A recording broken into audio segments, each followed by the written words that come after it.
Good morning সবাইকে। মুড়ির আরেকটা ব্লগে আপনাদের অনেক অনেক স্বাগত জানাই। এখন সকালবেলায় এই ফুলগুলো দেখলে আমার সকাল সকাল মনটা খুব ভালো হয়ে যায়। তারপরে করব ঘরের কাজ করে নেব। প্রথমে উঠান ঝাড়ু দিয়ে তারপরে করব ব্রেকফাস্ট বানাবো, তারপরে করব রান্না বান্না। তারপরে আর কিছু ভিডিও বানানো হয়নি, আমার শরীরটা একটু ভালো লাগছিল না। এখন বিকালবেলায় একটু ভালো লাগলো তো বাইরে বার হয়েছিলাম, তো বাইরে শুনছি আমাদের সামনের পুকুরটাতে একটা কুমির বার হয়েছে। কে বলছে একটা বার হয়েছে, কে বলছে 3টা আছে, কে বলছে 5টা আছে। কতটা সত্যি সে তো জানি না, কিন্তু আমরা সবাই মিলে দেখতে চলে এসেছি। এই পুকুরটা আমাদের বাড়ি থেকে খুবই কাছে, আর এইখানে আমরা সব কাজে এখানেই আসি। দেখুন একটা তো দেখা যাচ্ছে, দূর থেকে আমি জুম করে দেখলাম, খুব একটা ভালো করে বোঝা যাচ্ছে না, কিন্তু লোক এসছে অনেক, একদম মেলার মতন ভিড়।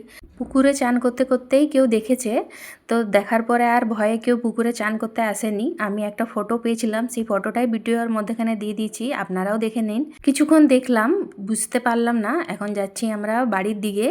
বাড়ি এসে খুব জোর খিদা পেয়েছিল, তো মুড়ি কড়াইয়ের মধ্যে গরম করে নিচ্ছি। এই বর্ষার মধ্যে মুড়িগুলো একটু নরম হয়ে গেছে, খেতে ভালো লাগছে না, তো একটু গরম করে নিলে মুড়িগুলো একটু ক্রাঞ্চি হয়ে যাবে। দেখুন এক ডাবা মুড়ি আছে, এতগুলো মুড়ি কিছু তো উপায় লাগিয়ে খেতেই হবে, তো তার জন্য কড়াইয়ে গরম করে নিলাম। মুড়িগুলো একটু ক্রাঞ্চি হয়ে গেল। এরপরে পেঁয়াজ, লঙ্কা, চানাচুর আর আলুর চপ, সিঙ্গাড়া দিয়ে ঝালমুড়ি বানিয়ে নিলাম, সাথে গরম গরম চা। ভিডিওটা তাহলে এখানেই শেষ করছি।